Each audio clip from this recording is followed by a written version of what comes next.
Hello, welcome back to my channel. My name is David, and welcome back for Epic Comic Book Wednesday, where I am going to talk about a comic book subject that neither Michael K. Vaughan nor Steve Donahue are going to talk about on their channels. Because they've been doing a wonderful thing. I never miss an installment of theirs. And you shouldn't either, even though very few people watch them, because I've found through that this has been a very, very enjoyable process. So what I'm going to talk about today is the Astonishing X-Men. So you see their name that you might know, Joss Whedon, who was the creative mind behind Buffy the Vampire Slayer, behind Firefly. He did at least the first Avengers movie. So he's got some cred. And he does a 24 issue run with one giant size issue as well. So you can see there, this one doesn't have the 1, but 2, 3, 4. Each of these has 6 issues. Number 4 also has the giant size at the very end. And it is a complete self-contained story arc. There is no need to read anything before or after this one. So if you're looking to experience some of the X-Men and you're looking for a place to start,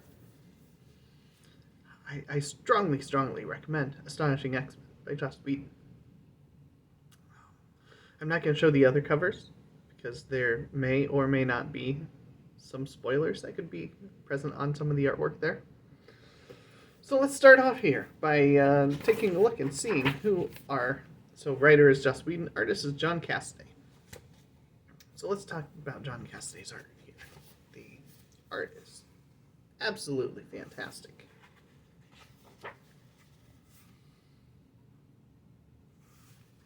You have a really good set of stuff in here. Each of these volumes has a self-contained little story plot. So one of the things that Whedon does well is he limits the team that we're dealing with. So you can see here most of the members that you're going to be following. You've got Cyclops, you've got Beast, who is looking like a cat, you've got Kitty Pryde, you have Emma Frost, and of course Wolverine is in there as well. You have the appearance of some Sentinels very early on, which is really, really cool and awesome. So there you go. Now you've got Logan in there as well. And they are the primary team that you're following through most of this. And that is a benefit in itself. You can see all of them there on the cover. This is who you are following along with. This is following the events of, there had been a mutant island, I believe, called Genosha, that had been wiped out. Millions of mutants died. So this is following on the footsteps of that. Charles Xavier, Professor X, is not there. No one knows where he's at. And this very first issue, this first volume here, revolves around the discovery and announcement of a mutant cure. Which, if that sounds familiar, you probably watched the third X-Men movie of the original set of movies, The Last Stand, where they had a mutant cure, which I've found out was inspired by this. This does it way better. But it was also a story arc back in the animated series back in the 90s, where it was Apocalypse and Mystique collaborating to convince people that there's this cure, and they were turning them into disciples of Apocalypse. That doesn't happen in this one. You'll have to read it to find out. But the other threat that pops up in this one is there is a alien named Ord. Let's see if I can get to a panel where he's at. Find one of the earlier ones here. And he is determined to destroy the X-Men. He wants to, because there's a prophecy on his planet. You can see him battling with the X-Men, that a mutant is going to destroy his home world, known as the Break World. And so he is out to destroy the X-Men, destroy mutants. And so those are the two things that spur the action in this very first volume. Both of them reach somewhat of a conclusion by the end of this. And volume 2 has a separate arc that happens that is very, very much related to some of what's been going on. And the volume 1 and 2 kind of come together in volumes 3 and 4. So the somewhat settling of each of those resurface. And it's really, really, really interesting. But John Cassaday's art is outstanding through all of this. I really, really enjoy it. We've got colorist is Laura Martin. The letterer is Chris Eliopoulos.